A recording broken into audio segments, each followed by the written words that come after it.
In 1591, Edinburgh's crowded streets belonged to King James VI. The air was filled with a vile stench wafting from the Warlocks. The pungent smell blanketed the entirety of Edinburgh, combined with the smog-filled air that clung to the sandstone buildings that lined the merchant-filled streets. The smog consistently lingers due to coal fires burning and emitting smoke from the chimneys of every home in Edinburgh.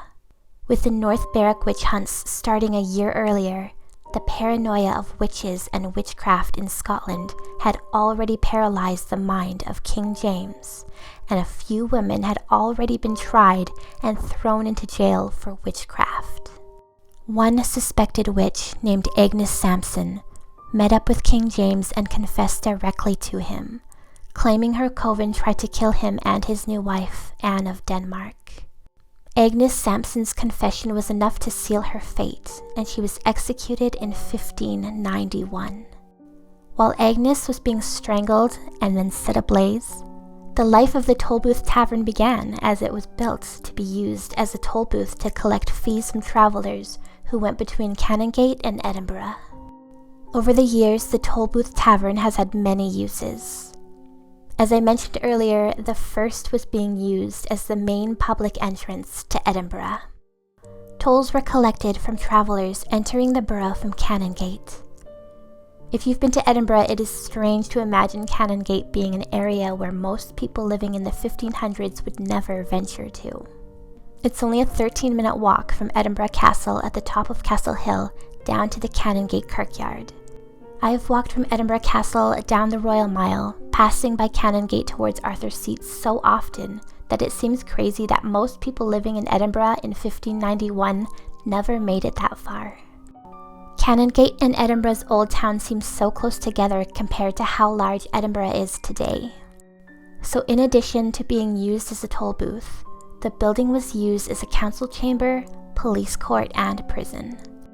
Loads of dark history is tied to the prison, and some people believe that the prisoners that were kept there still haunt the area. Just as the Tolbooth Tavern's purpose has changed throughout history, so has its architecture.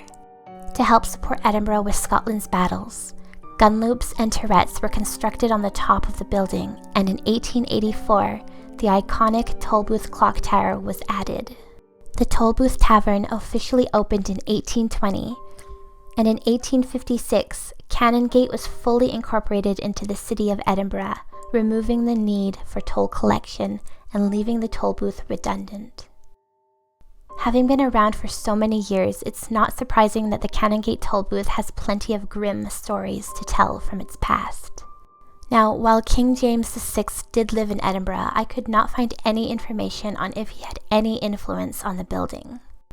I thought details about his life would be more dominant since there are tales of a suspected warlock being exorcised in the building, and that this would be enough to tie the king to the tavern, but sadly not.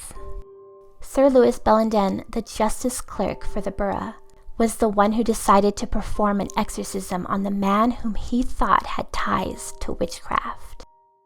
However, the result of the exorcism had fatal consequences.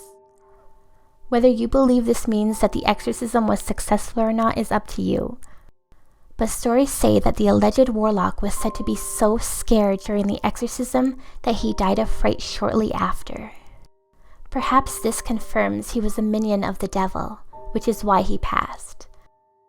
But who knows, it's terrifying to think about how spine-chilling the exorcism was if the man who was suspected of being in cahoots with the devil died after the frightening event.